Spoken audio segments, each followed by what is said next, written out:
নমস্কার সবাইকে। আজ আমি আমার মায়ের হাতের আরেকটি রান্না উপহার দিচ্ছি। সেটা হলো কুমড়ো ফুলের পুর রেসিপি।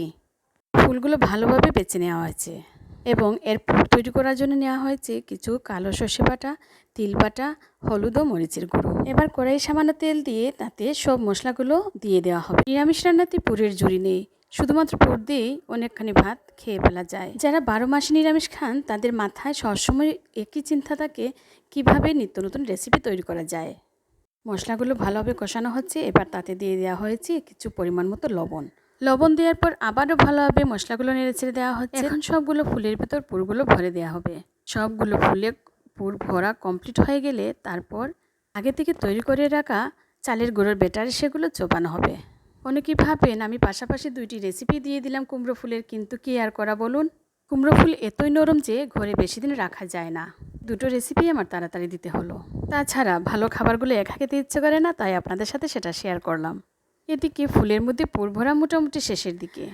আপনারা আমার মায়ের জন্য আশীর্বাদ করবেন যেন আমরা আরও অনেক দিন এরকম স্বাদযুক্ত খাবার খেতে পারি। ভগবান যেন ওনাকে সুস্থ রাখেন। দেখতেই পাচ্ছেন কি যত্ন আর ধৈর্য সহকারে ফুলের ভিতর পুরগুলো ভরে দিচ্ছেন। এই ধরনের স্বাদযুক্ত রান্না হলে খাবারের আইটেম কিন্তু বেশি লাগে না, খুব অল্প আইটেমই চালিয়ে দেওয়া যায়।